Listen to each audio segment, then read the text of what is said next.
नमस्कार साथियों, मैं आपका दोस्त प्रभाकर श्रीवास्तव आज एक ऐसी कहानी आपके बीच में लेके आया हूं। उम्मीद है जीवन में कुछ न कुछ बदलाव जरूर होगा।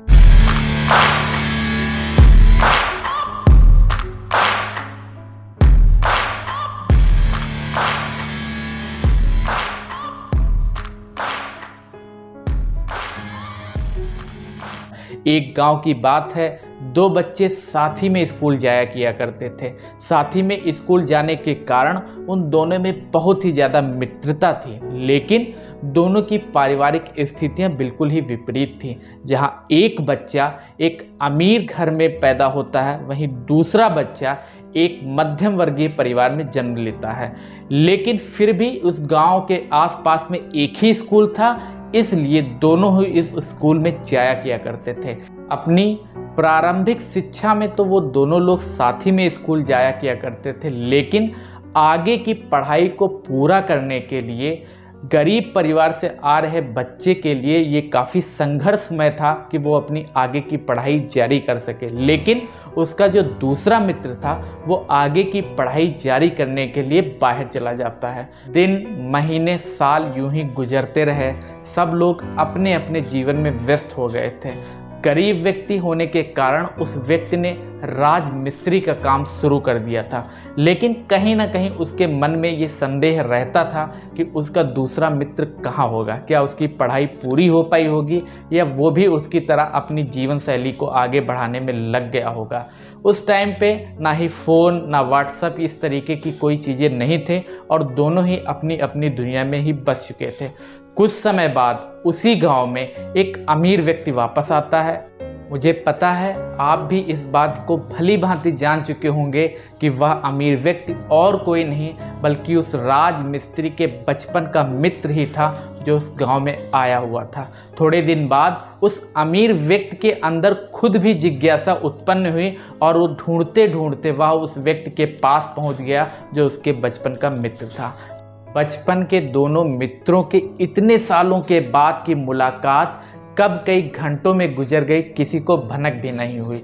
दोनों लोग साथ ही में बैठे, साथ ही में चाय नाश्ता किया और अब समय हो चुका था कि दोनों को अपने अपने रास्तों पे जाने का वक्त आ गया था। उस गरीब व्यक्ति ने अपने अमीर मित्र से कहा कि कहो कैसे आना हुआ, तुम कैसे भूल गए इस गांव की गली को और आज अचानक से यहाँ कैसे आ गए। अमीर व्यक्ति ने बड़े ही सोच समझ के उसको उत्तर दिया कि मेरे दोस्त, मैं जीवन में कभी भी कुछ भूला नहीं हूँ, लेकिन हाँ ये बात सच है कि मैं यहाँ कोई ऑफिस के कार्य से आया हूँ। कल सुबह अगर आपके पास समय हो तो यहाँ पे आना, मैं आपको बताऊँगा कि मैं किस काम की वजह से यहाँ पे आया हुआ हूँ। दोनों लोग अपने अपने स्थान पे चले जाते हैं और कल सुबह जैसे कि उन लोगों की बात हुई थी वो दोनों लोग फिर मिलते हैं। उस अमीर व्यक्ति ने अपने गरीब मित्र को बताया कि वह एक बड़ी कंपनी में इंजीनियर के पद पे तैनात है और एक बहुत बड़े बिल्डर की बिल्डिंग बनाने का कॉन्ट्रैक्ट उसके हाथ लगा है, जिस काम को उसको उसी के गांव में करने का ऑफर मिला है। इस काम को करने के लिए उसे एक बहुत ही होनहार राजमिस्त्री की आवश्यकता है। अपने मित्र की यह बात सुनकर वह गरीब मित्र बहुत ही अचंभित हो उठता है और उसे अपनी बारे में बताता है कि वह किस तरीके से राजमिस्त्री का काम करके अपने जीवन का पालन पोषण कर रहा है। अमीर व्यक्ति की यह बात सुनकर वह गरीब मित्र मन ही मन में यह सोचने लगता है कि कहीं अगर वह बिल्डिंग का कॉन्ट्रैक्ट उस राजमिस्त्री के हाथ लग जाए तो शायद उसका जीवन ही बदल जाए। लेकिन अपने अमीर मित्र से जब हल्की फुल्की बातों में ही वह यह बात डालने की कोशिश करता है कि वह स्वयं ही एक राजमिस्त्री है, तो उस अमीर व्यक्ति ने यह कहते हुए इस बात को टाल दिया कि उसे एक होनहार व्यक्ति की आवश्यकता है। वह जानता है कि उसका वह मित्र एक राजमिस्त्री का काम कर रहा है, लेकिन फिर भी उसको इस काम के लिए बहुत ही टैलेंटेड राजमिस्त्री की आवश्यकता है। अपने मित्र की यह बात सुनकर राजमिस्त्री मन ही मन क्रोधित होता है, लेकिन बचपन का मित्र जो ठहरा वो कुछ कह नहीं पाता है। लेकिन उसके अगले दिन वह अमीर व्यक्ति उस राजमिस्त्री के पास आता है और कहता है, चलो कोई बात नहीं, कोई मिस्त्री यहाँ पे नहीं मिल रहा है तो तुम ही इस काम को करो। लेकिन याद रहे, इस काम को करने के लिए मेरी मित्रता कहीं पे भी बीच में नहीं आनी चाहिए। मैं आपको पैसे तो पूरे दूंगा, लेकिन इस काम की जो भी क्वालिटी होगी उससे कोई भी कंप्रोमाइज़ नहीं किया जाएगा। राजमिस्त्री मन ही मन में ये सोचने लगता है कि हाँ यार, मैं गरीब हूँ, इसीलिए मेरा अमीर मित्र अब वैसा नहीं रहा जैसे कि उसकी बचपन में मेरे साथ मित्रता थी। लेकिन वह अपने काम से आया है और मैं अपने काम से अपने काम को करता रहूँगा, और इसलिए उसने इस काम को करने का निश्चय किया। कुछ समय बीतते गए, वह उस कॉन्ट्रैक्ट को ले चुका था और अपने काम के बल पर उस बिल्डिंग को बनाने का कार्य स्टार्ट कर जाता है।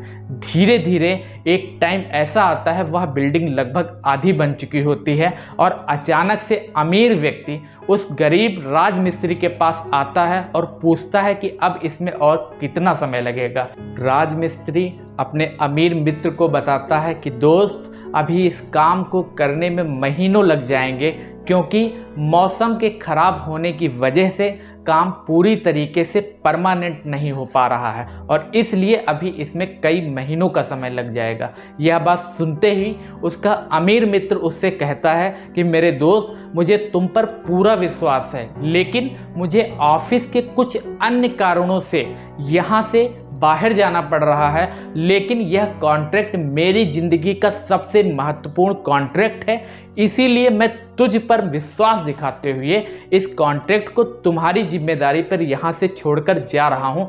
उम्मीद है कि अगली बार जब मैं आऊँगा तब यह कॉन्ट्रैक्ट पूरी तरीके से पूरा हो चुका होगा। यह बात कहते ही वह अमीर व्यक्ति वहाँ से चला जाता है। अब इस काम की पूरी जिम्मेदारी उस राजमिस्त्री के ही कंधों पर थी। अमीर मित्र के वहाँ से चले जाने के बाद राजमिस्त्री मन ही मन में ये सोचता है कि यार, उसकी कितनी अच्छी लाइफ है, अपना यहाँ से चला गया और सारी जिम्मेदारी अब मेरे ऊपर छोड़ गया है।